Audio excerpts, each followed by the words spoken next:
The first scrimmage in the spring is now officially in the books for the Florida State Seminoles. Welcome outside here to Bobby Bowden Field inside Doak Campbell Stadium. I'm Scott Kotick. Jimbo Fisher told us after practice he was very pleased with both sides of the ball, yet the thing he was most impressed by was the way Manuel managed the game.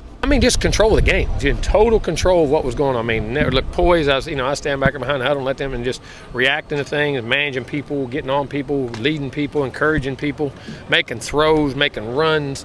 Just like you want the guy, you feel very comfortable with him in charge of your unit. You know what I mean? And just, if it was a bad play, he pushed it off, went to the next play. If it was a good play, he pushed it off, went to the next play. It felt good.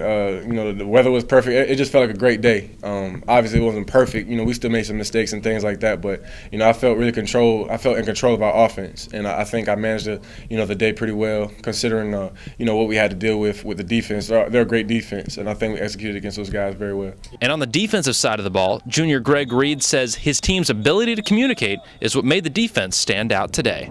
Communicating goes a long way, man, and that's the key thing we got to work with on as a defense.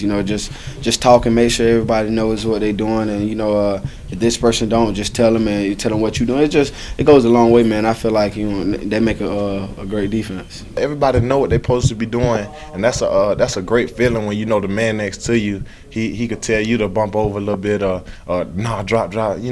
It's just the communication level I feel like has went up a lot since last year, and we playing together out there. They're out there talking. I think that's something that they didn't do a lot last year. They're out there communicating, talking, and I think that plays a little part in a quarterback's mind because, now you know that the defense knows what they're doing, so that might, not, necessarily scare you or anything like that, but it just goes a long way for those guys, I think. Make sure you stay tuned with us here at Seminoles.com. We've got all your spring football coverage you could ever want, from football feature Q&As to a lot of great interviews with the players and coaches, all right here on Seminoles.com. Make sure you check with us on throughout the week for all your complete coverage. That's it from Bobby Bowden Field on Monday afternoon. I'm Scott Kotick reporting for Seminoles.com.